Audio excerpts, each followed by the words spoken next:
Hello everyone, रेखास blog में आपका स्वागत है। दोस्तों, इस वीडियो में हम पॉलिटिकल साइंस के 20 महत्वपूर्ण क्वेश्चंस को देखेंगे जो टीजीटी, पीजीटी एवं अन्य प्रतियोगी परीक्षाओं के दृष्टिकोण से बहुत ही महत्वपूर्ण है। तो चलिए शुरू करते हैं। किसने कहा राजनीति विज्ञान का आरंभ और अंत राज्य के साथ होता है? गार्डनर, गैटिल, गिलक्राइट्स या बोदा?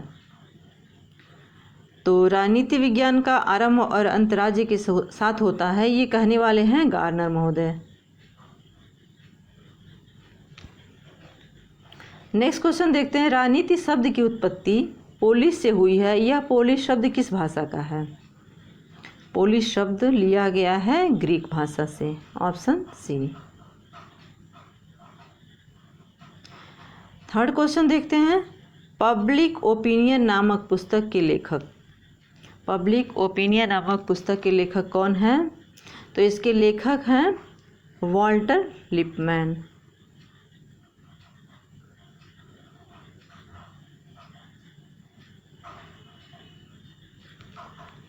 किसने राजनीति विज्ञान को प्रमुख विज्ञान कहा? किसने राजनीति विज्ञान को प्रमुख विज्ञान कहा है? प्लेटो, अरस्तु, पॉल जेनेट या लास्की ने? तो दोस्तों, इसका राइट आंसर हो जाएगा ऑप्शन बी।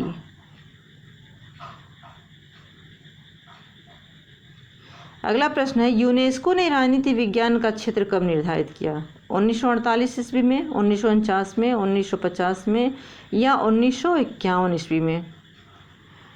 तो राजनीति विज्ञान का क्षेत्र निर्धारित हुआ था 1948 में। Option first. अगला प्रश्न देखते हैं। राजनीति विज्ञान का संबंध राज्य और उसके साधन सरकार से है, किसने कहा था?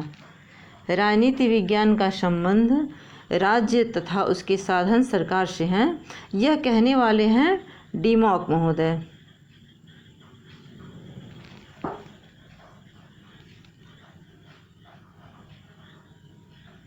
अगला प्रश्न है। निम्न में से किसने राजनीति विज्ञान को शक्ति के विज्ञान के रूप में परिभाषित किया?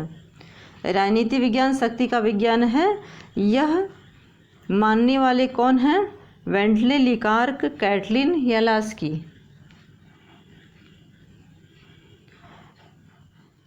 तो यह परिभाषा है कैटलिन महोदय का।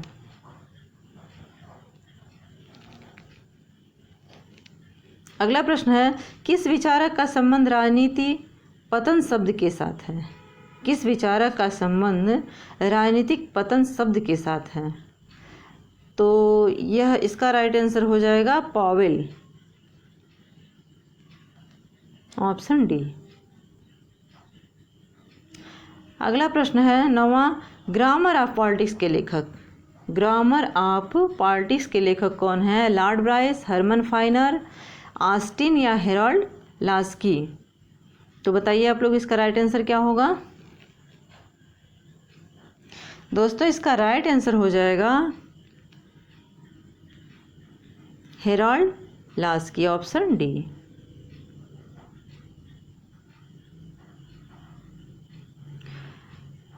नेक्स्ट क्वेश्चन है। किसने राजनीति की परिभाषा संभव की कला, the art of the possible, राजनीति की परिभाषा संभव की कला के रूप में की है? संभव की कला।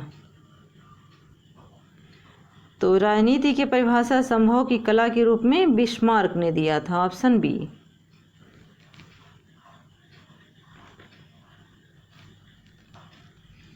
नेक्स्ट क्वेश्चन की तरफ बढ़ते हैं। किसने कहा इतिहास का राजनीति विज्ञान के बिना फल नहीं तथा राजनीति विज्ञान का इतिहास के बिना जड़ नहीं? गार्नर, ब्लंट्सली, सिले या पॉल जेनेट? तो ये कहने वाले हैं सिले महोदय। नेक्स्ट क्वेश्चन है। Decline of the political theory के लेखक। Decline of the political theory के लेखक। तो इसके लेखक हैं कोबा। Option D. दोस्तों, बहुत ही अच्छे क्वेश्चंस हैं, आप लोग इसे अवश्य देखिए। राजनीति विज्ञान में व्यवहार क्रांति के जनक के रूप में किसे जाना जाता है? राजनीति विज्ञान में व्यवहार क्रांति के जनक के रूप में किसे जाना जाता है? David Stern, Larry Diamond, Bill किलिका, हेनरी किसिंगर। तो इसका राइट आंसर हो जाएगा डेविड स्टर्न। नेक्स्ट क्वेश्चन है, निम्नलिखित में से कौन इंग्लैंड में लेसे फेयर सिद्धांत का प्रतिपादक था? Adam Smith, TH. Green, Jeremy Bentham या जेम्स मिल। तो दोस्तों इसका आंसर हो जाएगा एडम स्मिथ, ऑप्शन ए।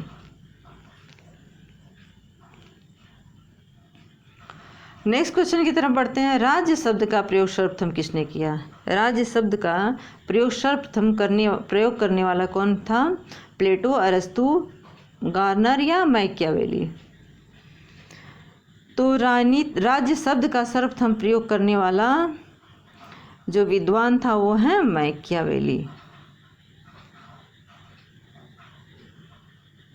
अगला क्वेश्चन है, राज्य के सावयव सिद्धांत के समर्थक, यानी कि राज्य को अंग के रूप में स्वीकार करने वाला विद्वान कौन था?